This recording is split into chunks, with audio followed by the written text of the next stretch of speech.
Hello, Franklin Presbyterian Church, and those viewing this on Facebook.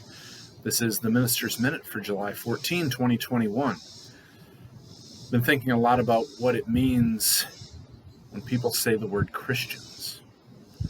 Seems there's lots of different things that are meant when people say Christians these days.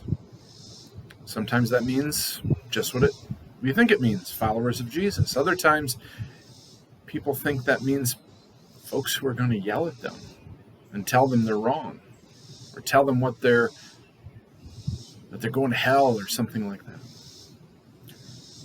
When we hear what Jesus Christ told us in the New Testament, when we read the words of the disciples, when we hear these stories, when we hear what the apostles were doing and spreading the gospel news, we start to see what it really means to be called Christians.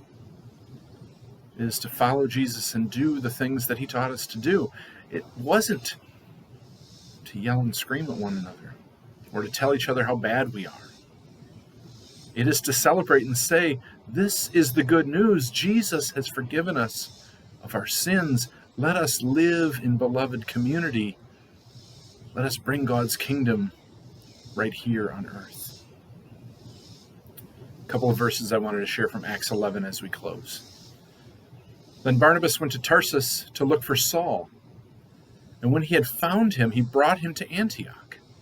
So it was that for an entire year they associated with the church, taught a great many people, and it was in Antioch that the disciples were first called Christians. Because of the good things they were doing, the great teachings they were making, the people who were impacted by the love of Jesus.